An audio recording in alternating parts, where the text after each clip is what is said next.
परम जब हम दिल्ली में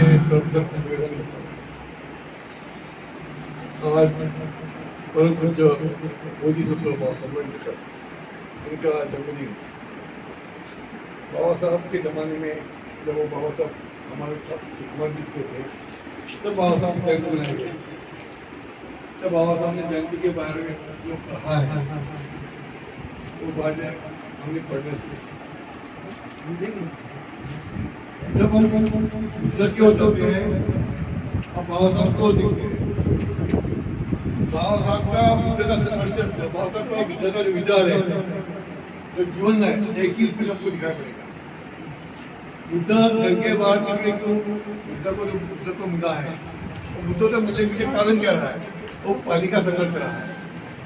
बाबा साहब ने वही किया। वहाँ का संघर्ष क्या है?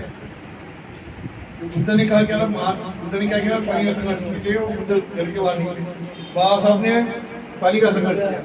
बुद्ध ने हमें धर्म से हटकर जो हमारे अंधविश्वास जो बिल्कुल थी उससे जब आवाज उठाया, बाबा साहब ने भी मंदिर के हमारे अधिकारों की लड़ाई की।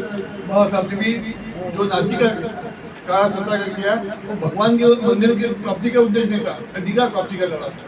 हमको यह समझना पड़ेगा कि भगवान बुद्ध ने जो लड़ा दिया था समता का लड़ा दिया था, बाबा साहब ने भी कॉन्फिडेंस दिया समता की लड़ाई वो दिया है। तो बाबा साहब और बुद्ध दोनों में हम समानता देखनी पड़ी। और दूसरी बात क्या है कि बाबा साहब ने धम्मचक्र को कन्वर्तन दिया और बुद्ध का जो धम्मचक्र प्रवर्तन दिया था उसको उन्होंने बाबा साहब को फॉलो किया। तो बुद्ध जो हमें मिला है, जो हमें बुद्ध बाबा साहब ने दिया, बुद्ध का जो हाथ पड़ा है, उससे पीछे कारण क्या है कि हमारे बीच में जो जीवंत भावना है, हमारे बीच में जो जीवंत भावना पर हम मानसिक गुलाम कर दिया। हमारे पीछे इतिहास जब देखेंगे तो हमें मानसिक गुलाम बनाने के पीछे का कारण एक भगवान रहा है, देव है। आदिवासी समाज को भी देखिए, उनका विचार उनकी परंपरा अलग है, बुद्ध लोगों की परंपरा सबको यह है। लेकिन जो ब्राह्मणी परंपरा जो आपको लादी गई है वो हमारे आदिवासी परंपरा प्राचीन आदिवासी प्राचीन नागरिक आदिवासी कहा जाता है। वैसे ही है क्या कि हमारे जो भारत के प्राचीन नागरिक रहे हैं और विदेशी का जो नारा लगाया गया है कि विदेशी है, विदेशी है, जो विदेशी बोलने वाले हैं वो खुद ही विदेशी है। जो विदेशी होने के बाद में दूसरे विदेशी करना और दूसरे देश में भगना, ये जो अतिरेक भारत में पैदा किया गया है ये हमारे लिए घातक है। और वो लोग अल्पसंख्यक है, सबसे हमको समझना पड़ेगा। वो अल्पसंख्यक है, ब्राह्मणिज्म अल्पसंख्यक है। वो बहुसंख्यक कैसे बोला? अंग्रेज काल में वो कोई हिंदू नहीं थे। अंग्रेज काल में ब्राह्मण वर्ग ये हिंदू नहीं था और जो शेड्यूल कास्ट वर्ग था वो भी हिंदू नहीं था। इसलिए वो उनकी शेड्यूल कास्ट और ट्राइब एसटी और एसटी जो काल बने गए अंग्रेज काल में बनाए गए वो हिंदू नहीं है। एससी एसटी जो बने हैं ये हिंदू नहीं है। इसलिए उनके कास्ट एक्ट ये दो जाति बनाई गई थी, शेड्यूल बनाए गए थे और ब्राह्मण ये वर्ग अलग था। जब देखोगे तो क्या अलग है।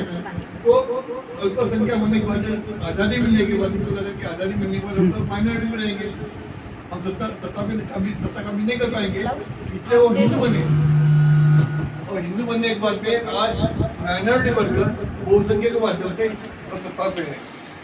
आज हर प्रदेश देखोगे IAS करोगे, IAS करेंगे, IPS देखोगे, नौकरी चाहिए वहाँ हमें कौन लोग दिखेंगे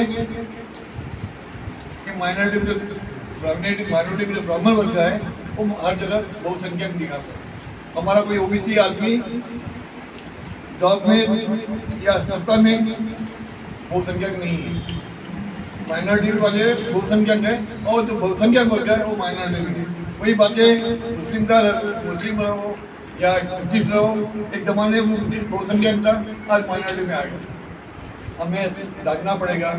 अगर हमने जागे नहीं तो भविष्य हमारे लिए खतरा है। जो जिस ढंग से जो नागरिक कानून की बात हो रही है, नागरिकत्व की बात हो रही है, जो सुप्रीम कोर्ट की जजमेंट आ गए हैं, ये भविष्य में हमें गुलाम बनाने के एक संकेत है। अतः हमें सचेत होकर माइनॉरिटी जो क्यों माइनॉरिटी यानी क्रिश्चियन, मुस्लिम और ओबीसी भी माइनॉरिटी में समझना पड़ेगा, क्योंकि सत्ता में वो नहीं है, वो लोकल चैंपियन नहीं है। उनको लगता है हम मेजॉरिटी में रहने का फायदा क्या है? जब सत्ता में नहीं हो, जब तुम लोकल में नहीं हो, तुम ट्रेड एंड कॉमर्स विंग में नहीं हो, तो ट्रेड एंड कॉमर्स लो या कुछ भी सत्ता में तो हो नहीं, तो तुम बहुसंख्या होने का फायदा क्या है? माइनॉरिटी हो। और जो अल्पसंख्यक है वो देश का राजा है, राजा है। अतः हमें जागना पड़ेगा और सबको इकट्ठा होना पड़ेगा और देश को एक संघ बनाने के लिए, देश को बचाने के लिए हमें साथ बाबा के उच्चारण करना पड़ेगा, क्योंकि भारत की आर्थिक व्यवस्था बहुत खस्ता हाल है। भारत में इतना कर्जा है कि हर आदमी के पीछे 3 लाख रुपए, हम आज 3 लाख रुपए की कर्जदार है। हर भारत का आदमी 3 लाख रुपए का कर्जदार है। तुमको लगता है तुम्हारा कर्ज नहीं है, मन से निकाल दो, हर आदमी के पास 3 लाख का कर्जा है। और यही कर्जा भविष्य में अपने धोखाधड़ी भविष्य में अपने लिए एक खतरा है।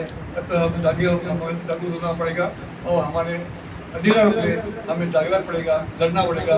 बाबा साहब संघर्ष की बात है, उसी रूप में हमको समझना पड़ेगा। इसी शब्द का मैं अपनी भाषा पूरा करता हूँ। नमस्कार।